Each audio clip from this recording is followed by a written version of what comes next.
It's the beginning of a new month, a new year, which means we're here today to talk about my January TBR. Hi friends, welcome back to my channel. My name is Claire and this is Claire's Neverland of Books. Like I said, we're going to be going over the books that I'm hoping to read in January. To start off the new year, I am planning to start Split or Swallow by Lindsay Straube.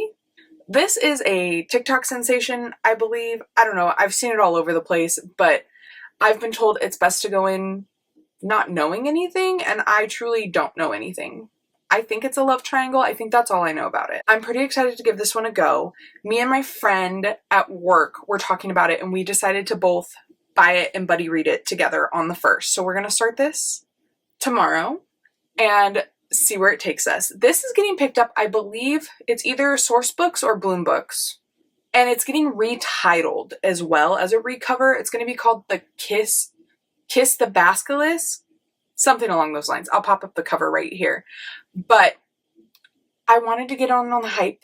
I wanted to see if it would be worth it. And if not, I can just get rid of this at a later date. But I'm excited to give this one a go. Next, for Not So Indie Archives book club pick for January, which is hosted by Mel at Eleanor Reads and Cassidy from Covers with Cassidy in their Patreon. We are reading City of God and Monsters by Kayla Edwards.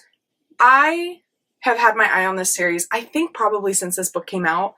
It is a chunky boy. I think it's it's about 730 pages. Like, that is insane. But the audiobook did just come out for it, and so I plan to be listening on audio. I've heard this be compared to Crescent City, which I love Crescent City, so I'm excited to give this one a go. I hear everyone talk about Darien Castle as their, like, #1 book boyfriend, and I want to meet him. So I'm so very excited to dive into this one.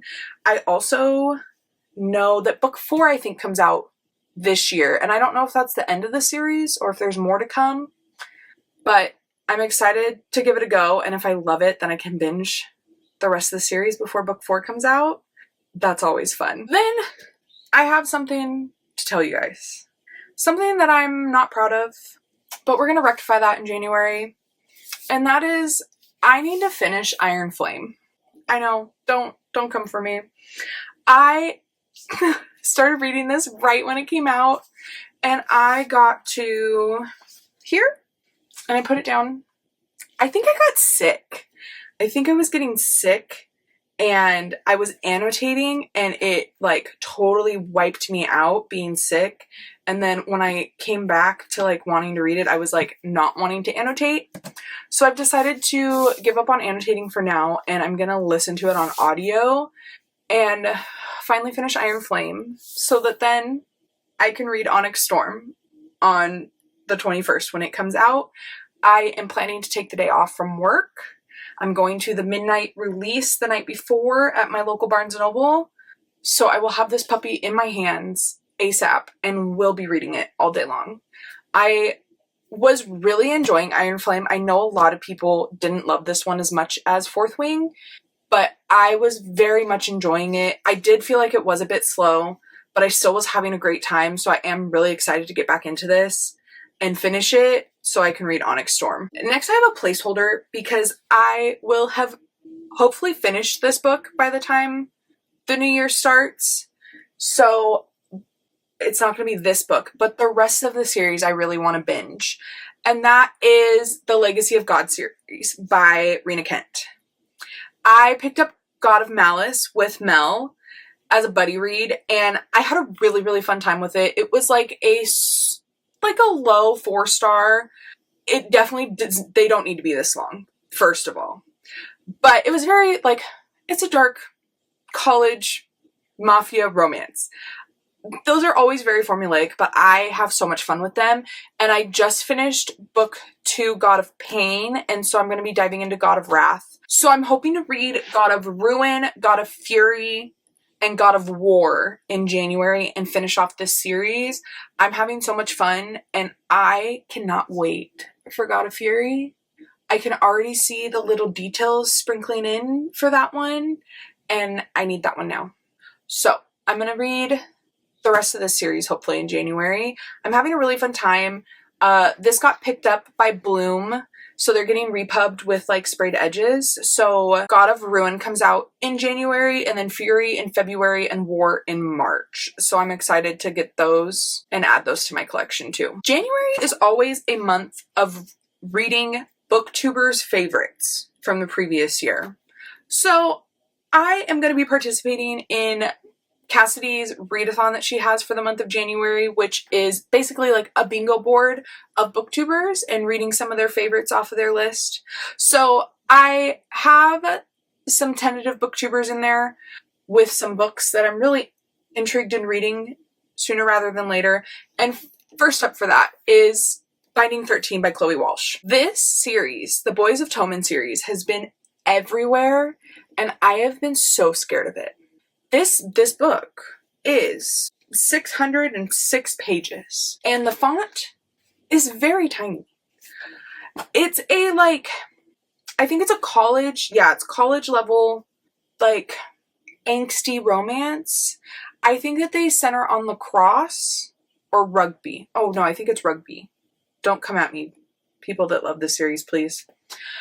But I have been looking for a story that gives me the angst that, like, After by Anna Todd gives, and I feel like this is going to provide that. I've seen this series on some people's favorites lists so far, so I'm really excited to dive into this one. Another one that I've seen on people's lists, which is not surprising because everyone I know that has read this series loves it, and it's also an author that's going to be at Romantasy BookCon, so it's checking off reading some of those authors.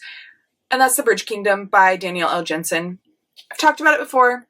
No, I have not read this. We're going to rectify that situation here in January because I'm going to listen to it. I'm getting back into my audiobooks at work phase, and this is on the Audible library included with the Audible subscription, so I will be picking this up at some point. I'm really excited to get to this one. You guys know what this is about. It's about Lara, who was trained from birth to bring King Arryn of the Bridge Kingdom to his knees. It's going to be political. It's going to be knives to throat. I'm excited to finally get to it and get this one checked off of my TBR because it has been on it for far too long. Next, I have a couple cowboy romances that I am so sad that I have not read yet already. And I'm hoping to get to them in January, but we shall see where my month takes me. I have a feeling I'm going to deep dive back into my dark mafia romances. So we'll see how far we veer from this. But first I have Lost in Lasso by Lila Sage. This is book 3 in the Rebel Blue Ranch series. This follows, I think, the oldest brother of the 3 brothers that we met throughout the series. I don't know. I'm really excited for it. It's so short and I need to read it. I don't know why I haven't yet, but this is a priority, but we will see where my mood takes me. Then also along the lines of cowboy, small town. I guess this one falls more under small town than cowboy. I just label this author as a cowboy romance author, but that's Wild Eyes by Elsie Silver. Yeah, I know. I haven't read it yet. We're going to rectify this, okay? Because book 3 comes out in March or April, I think. So I have to be caught up for that one, right? So we're going to read this. We're going to love it because it's Elsie Silver. She can do no wrong. So very excited for this one. And when I tell you, I have no idea what this book is about. I truly mean it. I picked this up because I've read from this author before and really enjoyed the books. And I really want to deep dive in this year because I have some special editions that need to get read. But also this is a brand new series. And I find with authors that have huge backlists, starting with a new series is an easier dipping my toe in than starting with the 9-book series that they have that everyone loves. And that's Neverkeep by Carolyn Peckham and Suzanne Valenti, the Twisted Sisters. I recently just picked this one up during the Barnes & Noble sale, and I'm excited to give it a go. It's a chunky boy, though, too. Like, but the font is huge. Oh, this is going to be such a quick read. Oh my god, it's over 700 pages. We're torturing ourselves with big books this month. It's fine. We'll survive. I hope.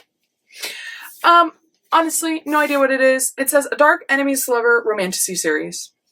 I know there's going to be lots of magical creatures because it is set in the same world as the Zodiac Academy. So I'm excited to give this one a go. Like I said, I've read books 1 and 2 of the Zodiac Academy from them.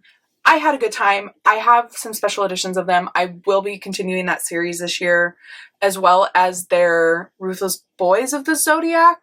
I think is that what that one's called. But it just seems a little less daunting to start a series where only the first book is out, with them at least.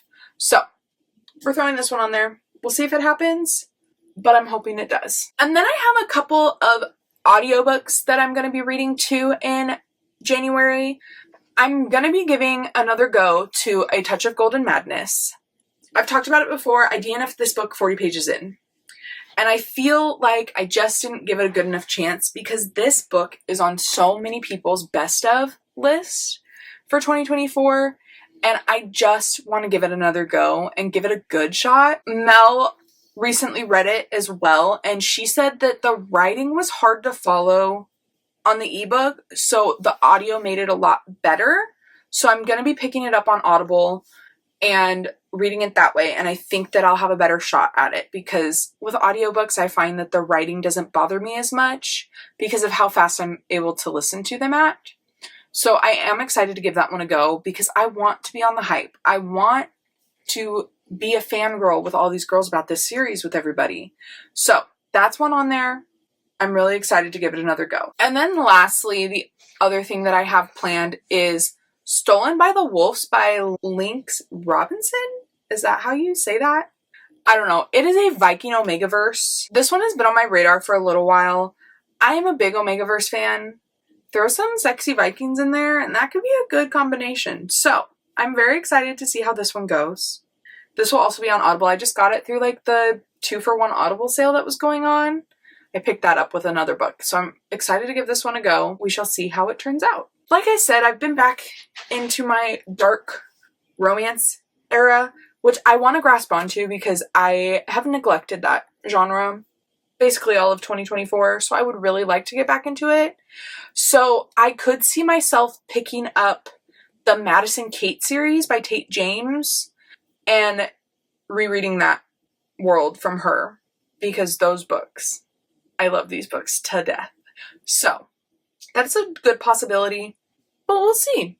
I don't know. Well, that is all I have for you guys today. If you want to leave me a comment down below, let me know what you guys are reading this month. Do we have any crossover? Should we be buddy reading? Let me know. If you want to leave me an emoji to say you were here, leave me a moon emoji. Any moon. Your choice. And I would appreciate it so much if you gave this video a big thumbs up and subscribe if you haven't already. Until next time, guys. Bye!